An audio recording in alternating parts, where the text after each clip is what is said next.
All right, so I've been watching a lot of videos, and this UFC 246 won't go away. I saw where Nate Diaz. I'm a little late on this, but I saw where Nate Diaz posted that UFC 246, the McGregor and Cowboy fight, was fixed, and you know how that goes. That tends to be to stir the pot a little. Maybe look for that fight. I don't think either of those guys really want that fight right now. I think that is a money in the bank fight for a time when they can't. There's no buzz about them. They can't get the big fight, and right now they both both still have a lot of steam. And but what Nate meant, what I think he meant was what I think, and that is that Conor was allowed to pick his opponent, pick the weight, pick the everything. And, he picked a guy who's going to be 37, who had lost his last two fights by knockout, who will stand in front of him and trade. Doesn't Has a great ground game. Cowboy does, but doesn't really push it that much. And, he's not good against southpaws. And I think he really meant that it was just trying to give McGregor every opportunity to win and keep the steam, or reignite actually the steam that he used to have. And MMA on Point did a great video, and I want to give them their credit here. They said there's a psychological study. They went all into it. It was really good. That 50% of people believe in at least one conspiracy theory. I thought that was pretty high, but I'm not discounting it. I also realized shortly in there that I'm one of them. I don't think the fight was fixed in the way, where they said Cowboy go out there and lose in 40 seconds and make Conor look fantastic. I think they simply let Conor pick who he wanted and, with the best chance of winning and making money for the sport and, his popularity. Um, I I feel though that what I think Nate was saying is what I do believe, and that is that they said, "Who do you think you want to fight?" Which, to me, I know that happens to some extent, but not a lot. And I think, like with Habib, he said he's not going to fight Conor again. I hope he doesn't.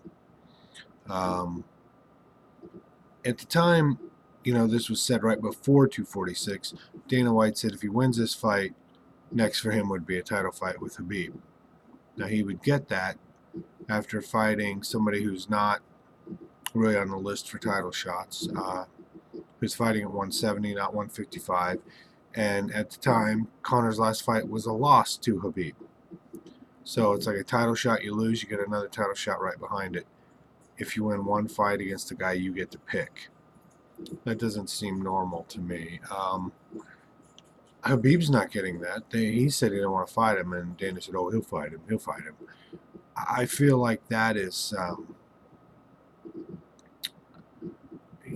just not really right. It's really biased. It's really giving too much credit, too much power to Conor that he doesn't deserve. He's not a major winning fighter. He's 1-1 at 155. He's 2-1 at 170. I mean, people are forgetting this. He's not doing all that much at 155 pounds, and he certainly isn't even fighting people now that are, top contenders, for a title shot. And I think Nate is trying to stay relevant. I think he's probably fairly well healed up since, the BMF fight he had.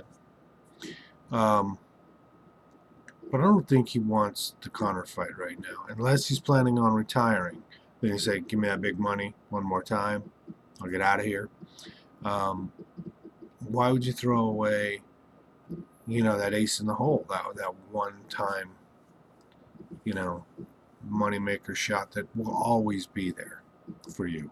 I mean, you'd have to be on some kind of horrible losing streak to ever lose people's interest in seeing that third fight. Um, so I don't think Conor deserves a shot at Khabib. I don't think he really wants to fight Usman either. You know, Khabib destroyed him. Really did just control him and beat him. And whether he thinks he can get that back or not, I don't know. But I certainly don't think he's got much better chance against Usman. Usman has got a long reach. He's huge. Fantastic wrestling. He's got good striking. He's tough as nails.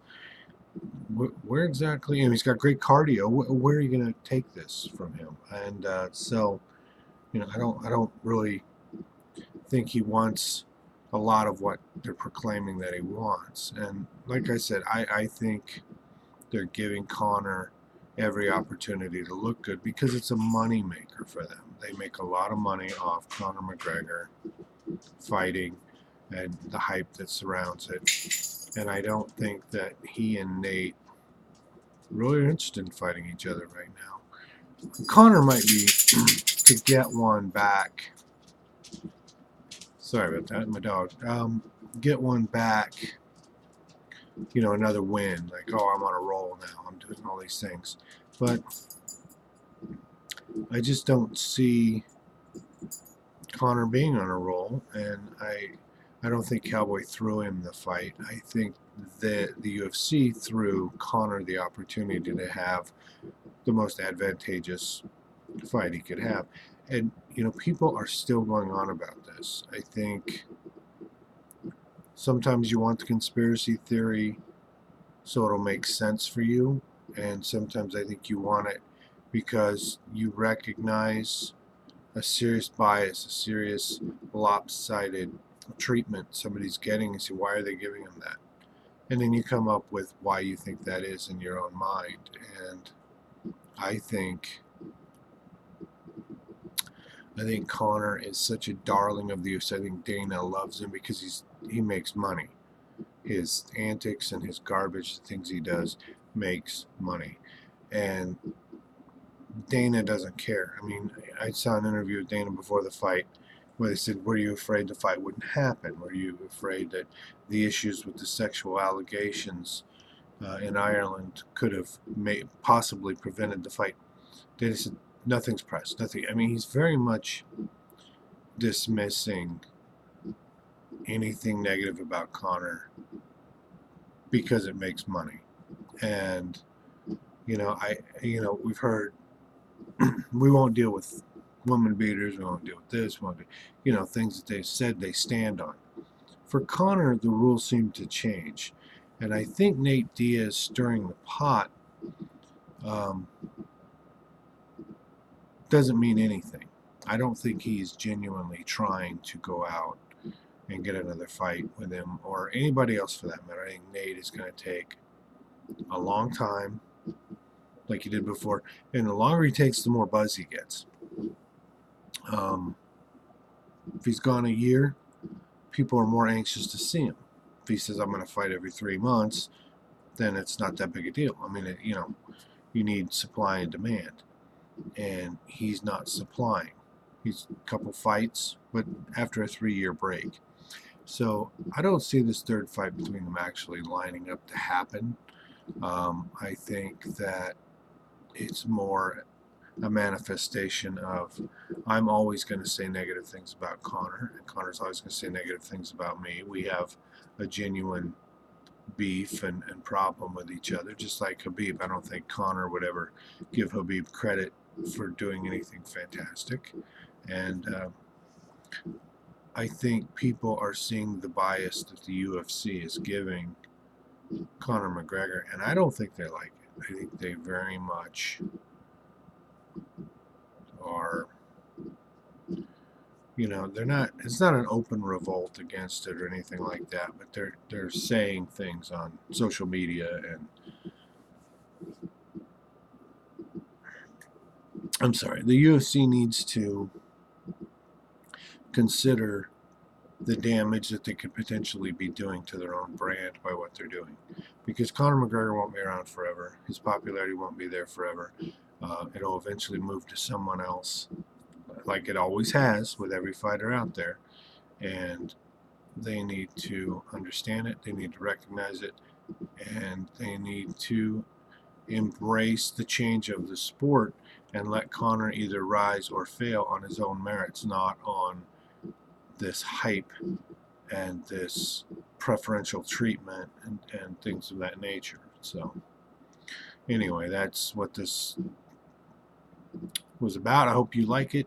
Please like and subscribe. I'm going to try and bring you more and more videos. This one just won't go away. The 246 issues and thoughts from a lot of fans and pundits out there that just conspiracy theory over and over. And where there's smoke, there's fire, and there's starting to become a lot of smoke on this. And it didn't just happen for a week, it's happened for a long time. And I think that as long as that continues to be the narrative, that people won't get off of it, it's actually starting to stick a little bit. People are not happy with this treatment, whether it's because they love Cowboy or they love Conor, or they love the sport, whatever it is that is being taken from them or damaged in their opinion. I think it's very important the UFC realize it and start on damage control quickly, because I think if they continue to promote this the way it's going, eventually it's going to turn around and bite them bad. And if you lose someone's trust, it's very hard to get it back. I hope they recognize that.